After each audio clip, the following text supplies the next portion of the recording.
से बोलिए श्री सतगुरुदेव भगवान की जय। दरबार की जय। सनातन धर्म की जय। गुरुदेव भगवान की जय। परम पुरुष गुरुदेव जी शाश्वत शांति निधान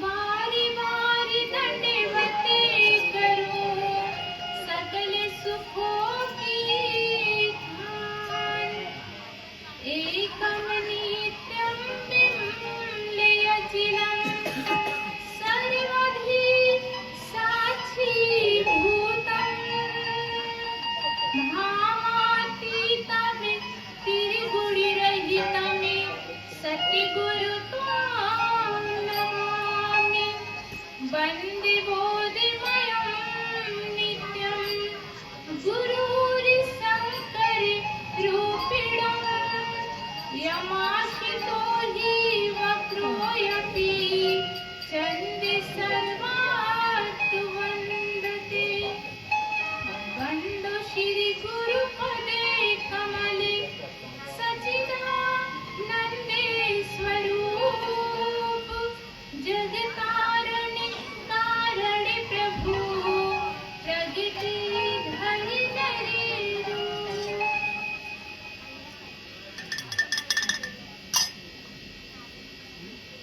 प्रेम से बोलिए श्री सतगुरुदेव भगवान की बोल साचे दरबार की सनातन धर्म की जय। गुरुदेव भगवान की जय।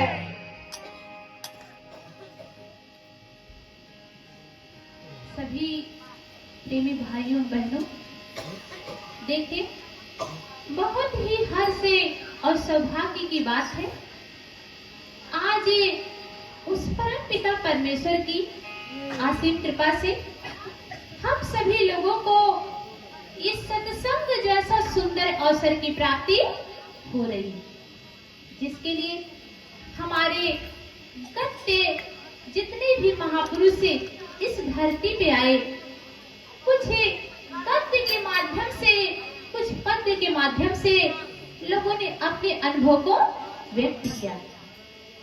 हमारे देवादिदेव भगवान शंकर अपनी अर्धांगिनी गिरिजा को समझाते हुए कहते हैं कि गिरिजा संत समागम सबिन लाभे कछुआनी अबिन हरि कृपा न होहि सो गावहि वेद पुराण।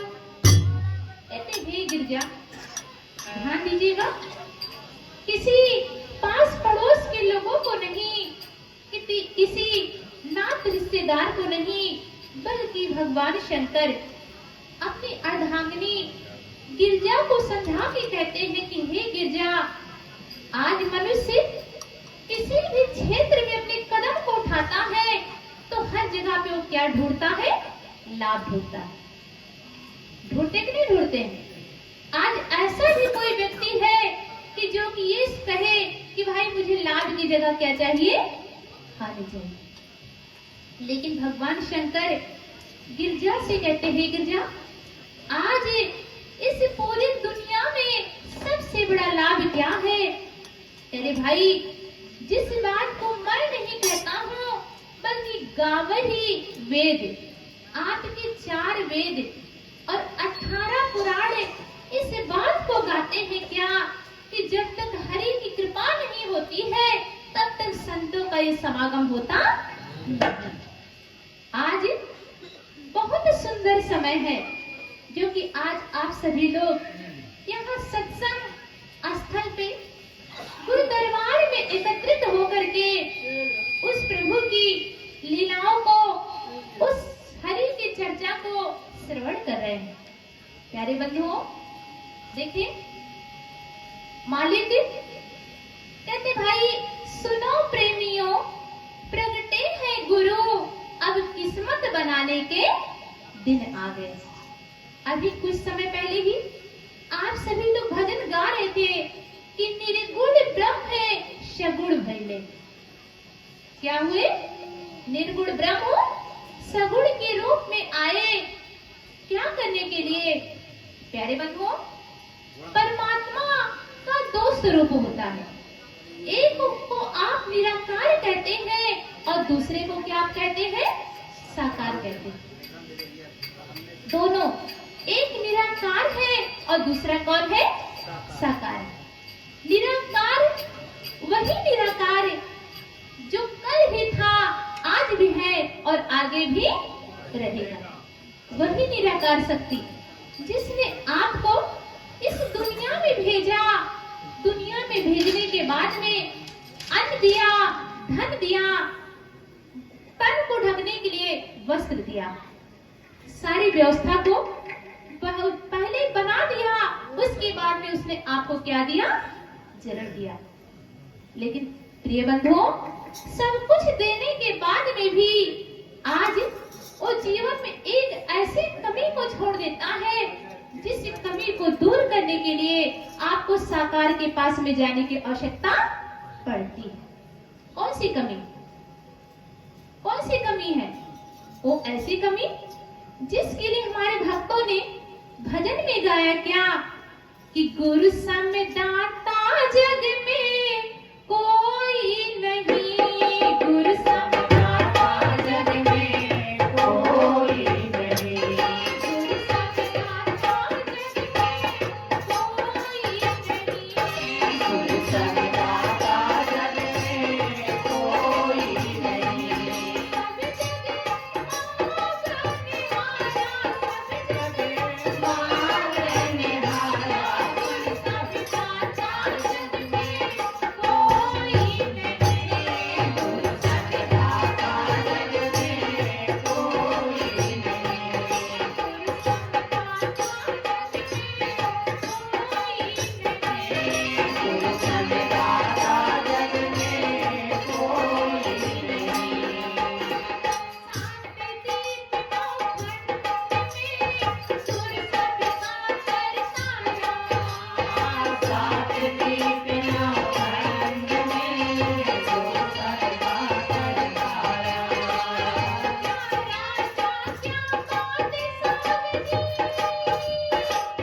क्या राजा क्या बादशाह जी, सबने हाथ पसारा, गुरु सम दाता जग में कोई नहीं, गुरु सम दाता जग में कोई नहीं। क्या कह रहे हैं भजन में कि गुरु की समान दाता एक गांव में नहीं, एक शहर में नहीं, एक राज्य में नहीं, बल्कि पूरे संसार में ही कोई उनके जैसा दाता होता नहीं। वो कैसे दाता है?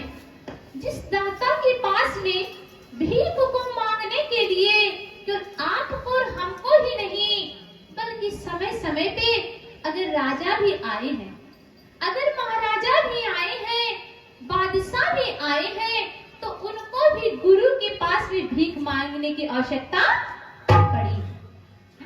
तो आइए, वो कौन सा भीख था? आज आप सभी लोग इस कलिकाल में, इस कलयुग में बैठे हैं। इसी कलयुग में ही एक बार की बात है, राजा धर्मदास जी, जिनके गुरु का नाम था कबीरदास जी, उनको एक दिन जिस प्रकार से आप सभी लोग यहाँ पे सत्संग में मौजूद हैं, ऐसे ही गुरु महाराज जी सत्संग कर रहे थे। राजा धर्मदास जी उनके आश्रम की तरफ से निकल रहे थे, तो सोचते कि चलो भाई 2 मिनट रुक के इनकी बात को सुन लेते हैं। गुरु महाराज जी सत्संग के दौरान एक बात को सुना रहे थे क्या कि आज का मनुष्य राजा बन करके प्रजा के भार को ढोता है, लेकिन कल को अगर परमात्मा के नाम को जाने बिना इस सुंदर जीवन चला गया, तो कल को गदहा बन करके प्रजा का भार ढोना पड़ेगा। ये बात किसने सुना? राजा धर्मदास जी।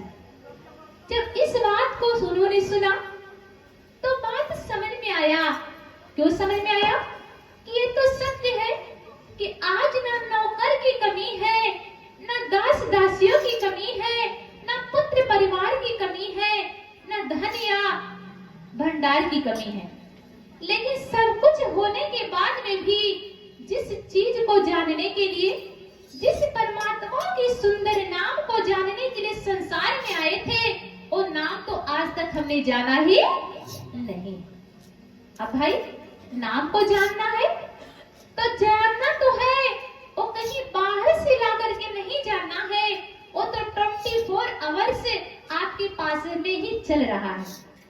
लेकिन चलने के बाद में भी जब तक उसका बोध कराने वाले उस सदगुरु नहीं जीवन में मिलेंगे, तब तक उसको जाना जा सकता नहीं। क्यों? क्योंकि उसी बात को भगवान राम ने सबरी को समझाते हुए श्री रामचरितमानस में बताया कि प्रथम भगति संतन कर संगा, दूसरी रति मांगे कथा प्रसंगा। भगवान श्री राम के पास में, सबरी के पास में जिस समय गए हैं, वहां सबरी को समझा के कहते, सबरी, मनुष्य के जीवन में भक्ति की शुरुआत कब होगी? जब सबसे पहला कदम आप क्या करेंगे? संत का क्या करेंगे? संग करेंगे। भाई ये कह सकते थे कि प्रथम भक्ति शंकर जी का करो संग, प्रथम भक्ति तुम राम का यानी कि मेरा ही करो संग। लेकिन उन्होंने ऐसा नहीं कहा। नौधा भक्ति का उपदेश देते हैं और उपदेश देने में सबसे पहली ही बात कहते हैं भगवान राम कि अगर भक्ति का शुरुआत करना चाहते हो तो सबसे पहले संतों का क्या करना पड़ेगा? संग करना पड़ेगा। अब यही बात जब राजा धर्मदास जी को अपने जीवन में समझ में आता है तो भाई देखिए, कहीं के बादशाह राजा है, लेकिन इतना याद रखो, जो संत होते हैं, जो सतगुरु होते हैं, वो अपनी दुनिया के अलग ही बादशाह होते हैं। जहाँ पे मनुष्य की दुनिया का अंत होता है, जहाँ पे मनुष्य की बुद्धि का अंत होता है, वहाँ पे संतों की दुनिया का शुरुआत होता है। अब जरूरत है उस नाम को जानने के लिए, तो कैसे जानेंगे? भाई कोई प्रजा तो उनकी है नहीं कि जोर जबरदस्ती से मांगेंगे तो दे देंगे। अब ये बात भी समझ में आया कि जब तक संत की सेवा नहीं करेंगे तब तक हमको वो नाम मिलने वाला नहीं। अब क्या होता है? उस नाम को प्राप्त करने के लिए, उस ज्ञान को प्राप्त करने के लिए, कौन सा ज्ञान जिसके बिना ये मानव का जीवन व्यर्थ है, जिसके बिना ये मनुष्य का जीवन अधूरा है। अब क्या करते हैं? राजा धर्मदास जी राजपाट करते हुए कबीरदास जी के दरबार में जाकर के, उनकी कुटिया में जाकर के पूरे 12 वर्ष तक सेवा करते हैं। प्यारे भाई बहनों, सेवा करते हैं। सेवा क्या किए थे? झाड़ू लगाते हैं, बर्तन मांजते हैं। कहाँ पे? गुरुद्वार में जा करके। क्या पाने के लिए? उस नाम को प्राप्त करने के लिए। जब 12 वर्षों के बाद में गुरु महाराज जी प्रसन्न होते हैं, प्रसन्न होने के बाद में विनय करते हैं, प्रार्थना करते हैं कि गुरु पैया लागू नाम लखाई दीजिए, कि आप कृपया करके, क्योंकि ये बात उनको अच्छी प्रकार से समझ में आ चुका था कि जब तक गुरु हमारे जीवन में प्रसन्न नहीं होंगे तब तक परमात्मा का पता मिल सकता नहीं। देखिए, ये सत्य है कि भगवान हमारे अंदर है, यह भी सत्य है कि गुरु महाराज जी भी है, लेकिन इतना याद रखो, भगवान भी हो और गुरु हो, और गुरु हो ये और भगवान हो, अगर दोनों अलग है तो काम चलने वाला नहीं।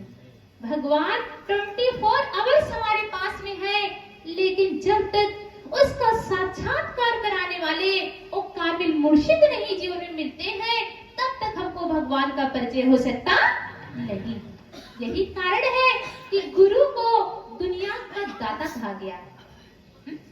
आप किसी भी शास्त्र को उठा करके देखिए, रामचरितमानस बना, राम के चरित्र रूपी मानस का वर्णन किया गया, लेकिन महिमा किसकी गाई गई? सबसे पहले महिमा किसकी गाई गई? कि बंदो गुरुपद कंजी कृपा सिंधु नरि रूप हरि और महामोहितम पुंज जासु वचन रवि कर।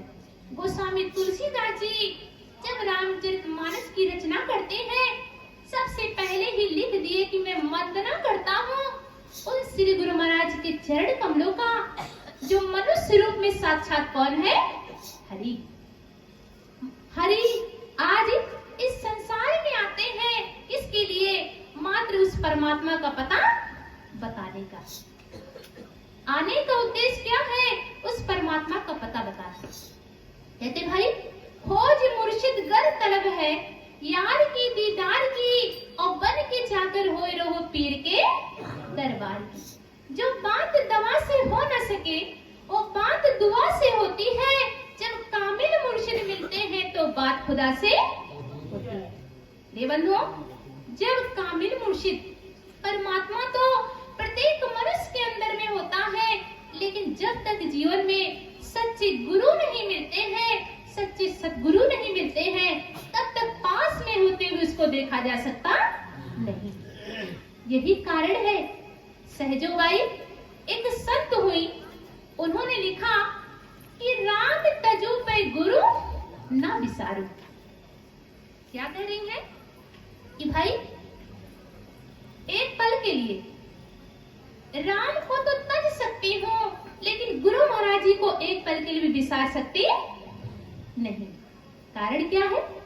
तो कारण देखिए, कारण क्या है?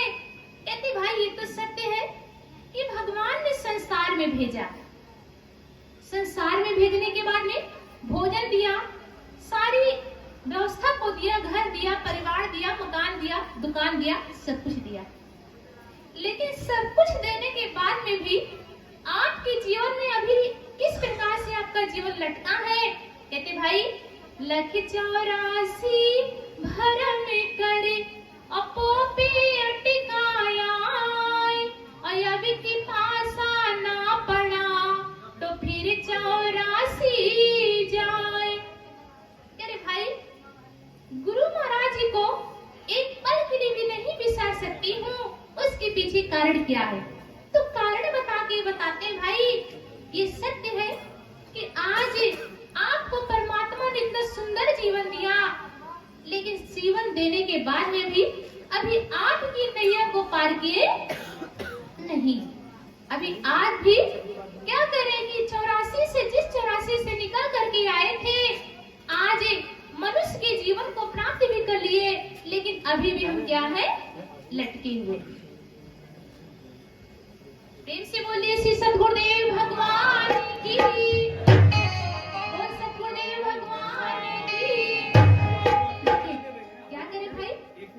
अब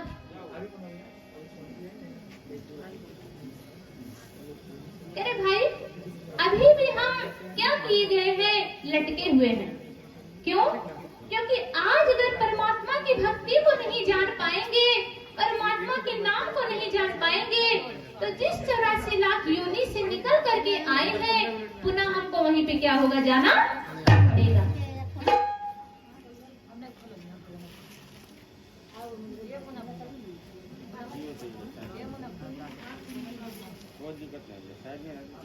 प्रेम से बोलिए श्री सद्गुरुदेव भगवान की, बोल साचे दरबार की। बात मत करिए आप लोग।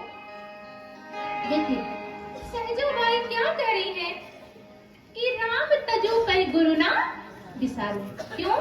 क्योंकि हमने क्या बताया आपको कि ये तो सत्य है कि जिस 84 लाख योनि से निकल करके आप आए थे, आज आपको सुंदर मनुष्य का जीवन मिला।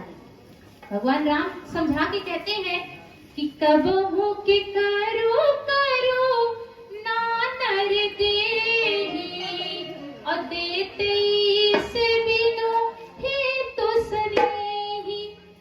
करुणा सागर परमात्मा को आपकी दशाओं पे तरस आया,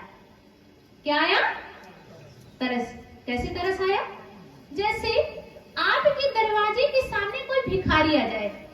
ध्यान दीजिएगा हमारी बात को। कौन आ जाए? भिखारी। एक बार मांगेंगे, दो बार, भाई बार बार मांग रहा है, एक बार कहेंगे हटो, दो बार कहेंगे हटो, लेकिन जब बार बार आपसे मांगेगा, आपको तरस आता है कि चलो भाई कुछ उठा करके एक रोटी देंगे। तो ठीक उसी प्रकार से परमात्मा को भी आपकी दशाओं को देख करके तरस आया, और जब आपकी दशाओं को देख करके तरस आया तो उन्होंने 84 लाख योनि से निकाले, और निकाल करके मनुष्य का क्या दिए? जीवन दिए। मनुष्य का जीवन देने के बाद में अभी आपको उन्होंने पार नहीं किया, तेरे पोपे अटका आए, अभी बीच में लटके हुए हो कि अब की पासा ना पड़े तो फिर 84 जाए। अगर आज मनुष्य जीवन को पा करके आप परमात्मा की भक्ति को नहीं किए, उस भगवान का साक्षात्कार नहीं किए, तो जिस 84 से निकल करके आए थे पुनः आपको वहीं पे जाना पड़ेगा। तो देखिए सरल शब्दों में बताते हैं आपको, एक तरफ भगवान और दूसरी तरफ सदगुरु। देखिए एक तरफ भगवान है, दूसरी तरफ सदगुरु गुरु महाराज जी। एक आपको जो कुएं में धकेलने के लिए तैयार है, और एक आपको जो बांह पकड़ कर निकालने के लिए क्या है? तैयार। तो आप बताइए कि जो देख धकेलने के लिए तैयार है वो बड़े हैं कि जो निकाले वो बड़े हैं? जो निकाल रहे हैं। आप भगवान के सामने ही जाके गिर जाओगे, वो कभी आपका बांह पकड़ने वाले नहीं, आराम से बैठ के देख रहे हैं। लेकिन जो गुरु होते हैं प्यारे बंधुओं, वो दयालु होते हैं, वो आपके किसी भी अवगुण को नहीं देखते हैं, वो आपके किसी भी कर्म को नहीं देखते हैं, बल्कि आपके अंदर थोड़ी सी भी श्रद्धा होती है, थोड़ा सा भी विश्वास होता है, थोड़ा सा भी प्रेम होता है, तो आपको वो ज्ञान दे करके आपके 84 लाख कुएं का ढक्कन क्या कर देते हैं? बंद कर देते हैं। यही कारण होता है कि गुरु को भगवान से ऊंची उपाधि दी गई। इस प्रकार से जैसे थोड़ा सा मैं छोटा सा उदाहरण लूंगी, भगवान विष्णु और नारद जी। नारद जी जो 10,000 वर्ष की तपस्या किए थे, जिस तपस्या के प्रभाव से वो मृत्यु लोक में जहां भी चाहते वो जा सकते थे। इतना ही नहीं, वो ब्रह्मा जी के मानस पुत्र कहलाते हैं, विष्णु भगवान का प्रतिदिन दर्शन करते हैं। लेकिन इतना करने के बाद में भी एक दिन जीवन के उनकी कथा आती है कि जिस तरीके से आप सभी सत्संग स्थल पे बैठे हो, वो भी कहीं सत्संग में गए थे। जब सत्संग समाप्त होता है, वहां से उठ के जब चल देते हैं, अचानक कुछ सामान छूट गया। जब लौट के जाते हैं तो क्या देखते हैं? जिस स्थान पे बैठे थे वहां की मिट्टी को खोद करके निकाली जा रही थी। बहुत कष्ट होता है, बहुत पीड़ा होता है कि आखिर मेरे ही स्थान पे ऐसा क्यों हो रहा है। अब जब बहुत कष्ट हुआ, इस बात को जानने के लिए वो किसी और के पास में नहीं, वो भगवान विष्णु के पास में चलती है कि आखिर मेरे साथ ऐसा क्यों। जब विष्णु भगवान के पास में गए, विष्णु भगवान से सारा हाल कह सुनाए। विष्णु भगवान कहते, नारद ये सत्य है कि तुम ब्रह्मा के मानस पुत्र हो, ये भी सत्य है कि तुम इतनी तपस्या किए हो कि जहां चाहते हो वहां जा सकते हो। लेकिन हे नारद, अभी भी तुम निगुरे हो। निगुरे का मतलब अभी भी तुमने उस ब्रह्म ज्ञान को प्राप्त नहीं किया है, अभी भी तुमने जीवन में किसी सच्चे गुरु को धारण नहीं किए। नारद जी को बहुत कष्ट होता है, बहुत पीड़ा होती कि प्रभु अगर ऐसी बात है तो ये बात तो आज के पहले भी आप मुझसे बता सकते थे। विष्णु भगवान कहते, नारद मैं बताता तो, लेकिन मैं तुमसे इतना ज्यादा प्रेम करता था कि मैं डरता था कि कहीं अगर सही बात बताए तो तुमको दुख।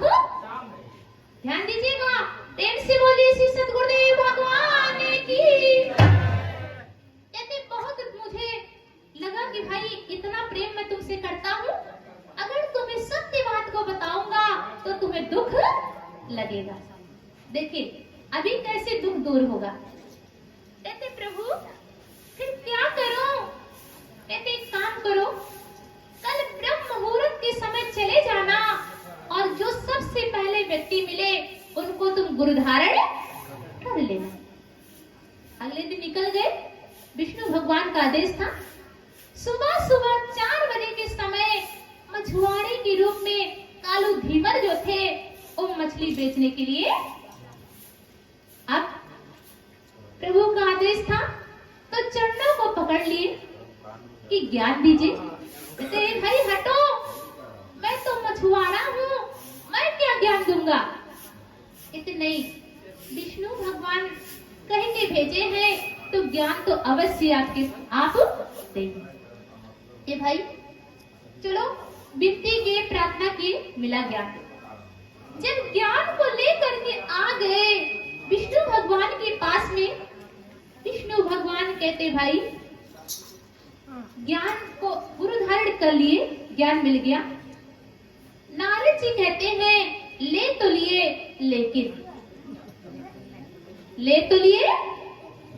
लेकिन ध्यान देंगे जैसे ही लेकिन शब्द केवल आता है विष्णु भगवान कहते हैं मूर्ख जाओ। जिन गुरु की कृपा से 84 लाख कुएं का ढक्कन बंद हुआ था वो तुम्हारा क्या हो गया? खुल गया। अब जब खुल गया, खुलने के बाद में बहुत कष्ट हुआ। अभी थोड़े समय पहले क्या प्रभु कह रहे थे कि तुम मेरे बहुत प्यारे हो, बहुत तुमसे मैं प्रेम करता हूँ, इसीलिए मैंने तुम्हें सत्य बात को बताया नहीं। लेकिन जब 84 में फिर से पकड़ करके डाल रहे हैं तो वो प्रेम खत्म हो गया क्या है? आज भी तो वही नारद जी है, लेकिन थोड़ा सा गुरु के प्रति लेकिन सत्य का प्रयोग हुआ तो वहां पे 84 में डालने में देरी नहीं करते। तो प्रिय बंधुओं, आज लेकिन आगे जब अगले दिन फिर जाते हैं गुरु महाराज जी के पास में, गुरु महाराज जी से सारी हाल कह सुनाते हैं। गुरु महाराज जी कहते चिंता मत करो, एक कागज पे सारा 84 लाख को योनि का नक्शा बना दिए। नक्शा बनाने के बाद में कहते अब ले जाओ, जैसे जैसे आगे का रास्ता बताए थे, बताने के बाद में कि अब ले जाओ विष्णु जी के पास में, ले गए। कहते भगवान सोच रहा हूँ कि 84 तो जाना है, ये तो आपने खोल ही दिया है, तो जाने से पहले एक बार अगर आप बता देंगे कि कैसे कैसे कहाँ कहाँ जाना रहेगा तो जाने में क्या होगा? सुविधा होगा। विष्णु भगवान को दे दिए कागज कलम, पूरा का पूरा नक्शा बना करके कि कितना लाख है पेड़ पौधा है, कितना बंदर की योनि है, कितना पक्षी, कितना कितना क्या क्या है, सारा नक्शा बना करके वो तैयार कर दिए। तैयार करने के बाद में क्या करते हैं कि वही पेपर को, कागज को फैलाते हैं और एक तरफ से दूसरी तरफ क्या किए? पलट। विष्णु भगवान हंसने लगते हैं, कहते नारद ये तुम्हें किसने सिखाया? तब सीना को चौड़ा करके कहते हैं कि मेरे गुरु महाराज। तो प्रिय बंधुओं, यही कारण है कि गुरु को दयालु कहा गया, गुरु को दाता कहा गया। क्यों? क्योंकि परमात्मा एक लेकिन शब्द लगने की देरी नहीं होती है, वो 84 में तुरंत ही क्या किए? डाल दिए। भूल गए कि थोड़े देर पहले ही इतना प्रेम था, अब डालने में कोई दुख नहीं। 1-2 दिन का 84 नहीं है, 2 अरब वर्ष का है। ये बंधुओं, यही कारण है कहते सब धरती कागज करूं, लेखन सब बन राए, और 7 समुद्र की मस करूं, पर गुरु गुण लिखा ना जाए। कहते भाई 7 समुद्र की जल को स्याही बना दी। इस पृथ्वी पे जितने भी पेड़ पौधे हैं सब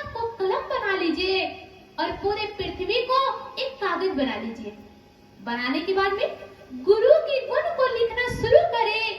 कहते भाई कवि पंडित शारदा ब्रह्मा विष्णु महेश नेत नेत कह के कलम को तोड़ करके चले गए, लेकिन गुरु की महिमा का पार पाया नहीं किया। तो प्रिय बंधुओं, आज हम सब भी बहुत भाग्यशाली जीव हैं जो कि ऐसे सच्चे समर्थवान संत सतगुरु के चरणों का सहारा मिला।